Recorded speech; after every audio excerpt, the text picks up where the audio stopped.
Mulligan, riding along the activity bus. I'm with David Chun, who's fighting Gonzalo Acha from Pentagon MMA, March 19th, TCB, Silver Eagle Group, Ashburn, Virginia. What's going on, David? How you doing, man? Awesome. I'm glad you came to do the show. Thank you for having me. There's something I gotta ask you. What do you know about your opponent, David? My opponent, Gonzalo, I know he's a southpaw. He's a bit shorter than me. I know he's very aggressive and he's very tough. And he's got heavy hands. I think he likes to use his boxing a lot more than anything else. I know he's going to be a very tough opponent for me. So what have you done differently to prepare for this fight? Not too much really, just more consistent training. My last two fights were actually southpaws also, but with them I didn't know I was competing against southpaws, so I feel comfortable going against Gonzalo as a southpaw. Well, tell us about your athletic background. Have you done any other sports besides MMA? Yeah, just growing up I was always active. I played all the, standard sports, soccer, baseball, basketball. I just did them as a hobby, nothing too serious. A little bit of martial arts background also, but nothing too serious until I got in my 20s. What kind of martial arts? Like standard taekwondo? Yeah, taekwondo, very little, just like all the Koreans do taekwondo. And all the Koreans do taekwondo. Also did... all black people play basketball, football, right? Taekwondo and also some kendo. Oh, okay. So how do you balance your personal life with MMA and training, etc.? My personal life's not that exciting. I'm basically at the dojo all day. I work here, I help with the daily operations of the dojo, and I also teach evening classes. So I'm here from dawn to dusk every day. I don't really do much else. I work, I train, and then I spend time with my girlfriend and our cat. So who's your biggest influence in MMA, you would say? Or even Muay Thai? In just martial arts in general, probably, Bruce Lee. Growing up, my dad was a martial artist and he loved Bruce Lee. I watched Bruce Lee movies growing up. That was my introduction, just like millions of other people's introductions to martial arts. But I remember watching his Lost interview when I was in 7th grade, and that changed my life. And I was a big fan of Bruce Lee since then. I think that's pretty cool that you actually work at the school that you train at. Yeah. I think that definitely helps. If the activity was, we don't do any better, I'm going to be asking y'all for a job because everybody over here driving nice cars, man. yeah, they're doing pretty well. Over here. What they going to put you in a Benz over here next? We'll see about that. I got to still climb the ladder, You got to get a few more wins underneath the belt first? Yeah. All right, that's cool. What's the biggest difference between you and other fighters in this area, and what sets you above them? Honestly, there's so many fighters here that work harder than me and that have a lot more talent than me. But what really sets me apart, I believe, is the team that I train under, the Kaizen family. I don't think people have the training partners that I do and the coaches that I do, and I have all the confidence in the world that I train in one of the best teams in the area. I would agree with that. So, have you had any difficulties getting ready or, this point in your life, and how did you overcome those as far as injuries, etc.? Well, as a martial artist and as a competitor, you're always banged up a little bit. I haven't been very active. This is actually my first fight in about a year. So, I'm still very young in my amateur career, I'd say. Right. I still have a lot left to do, a lot left to prove.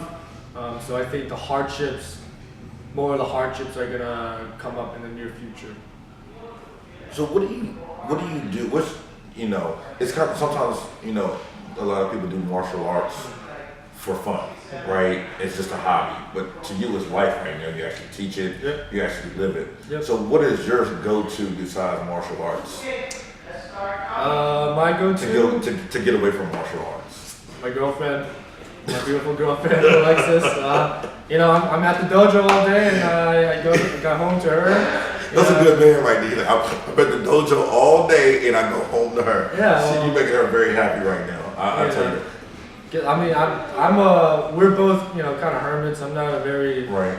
social person in general. So after my days are done, I like to just go home to her and just relax, read, watch TV, and just get good. And again, as you guys heard me reference earlier in the interview, instead of buying him a car, I'm gonna tell your girlfriend he's gonna use that money for an engagement ring. See how I just put you on the spot. You see how I just put you on the spot. She's gonna love that. She's gonna love that. If he doesn't give you at least 2 carats, say no. Okay, because I'm looking around, they can afford it. Trust me.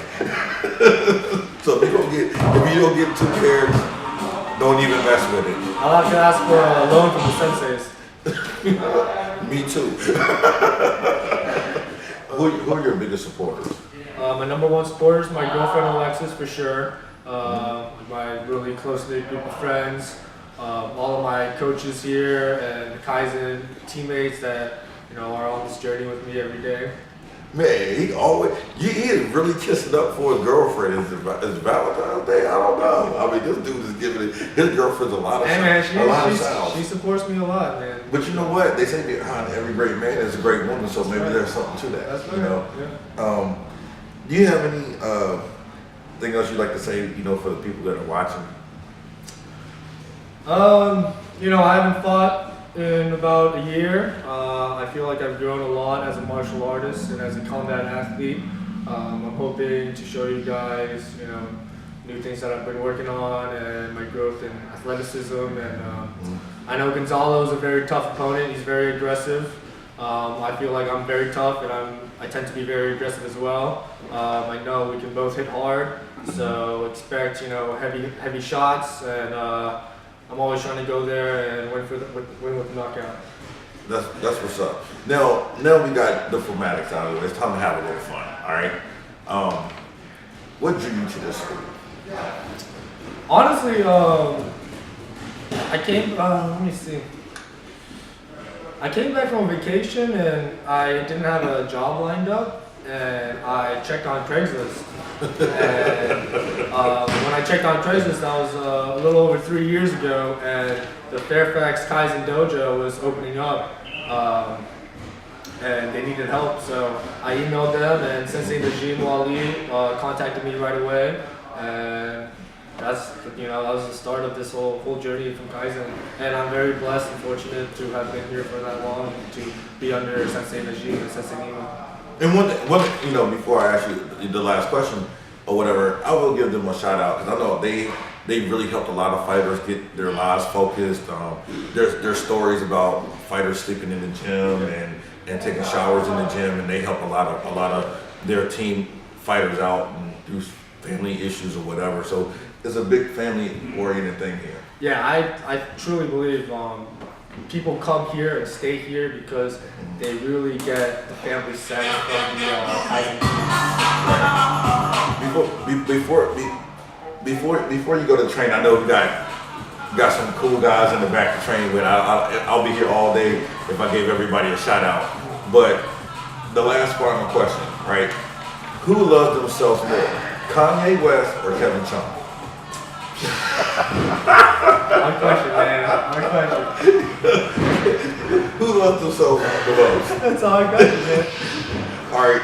What do you think about Brad Mountain wanting to be the first ever ring man from the female competitors at TCB? I'm all for it. You Brad's got the moves. He's already got the short shorts. I think he'll do a great job. Can he dance? Yeah. Yeah, he drops it low. He drops it low? Oh, okay. Does he bring it back up? Yeah. Well, he tried. Hey, David, man, thanks for the interview. Again, I like to thank Kaizen MMA for having an activity bus out here. I like to thank Sensei Najim and Sensei Nima. I like to thank some of our sponsors, Hooters, Prime Time, CJ Fins, and Manassas. Please check out the fight. Don't forget, TCB Silver Eagle Group, March 19th.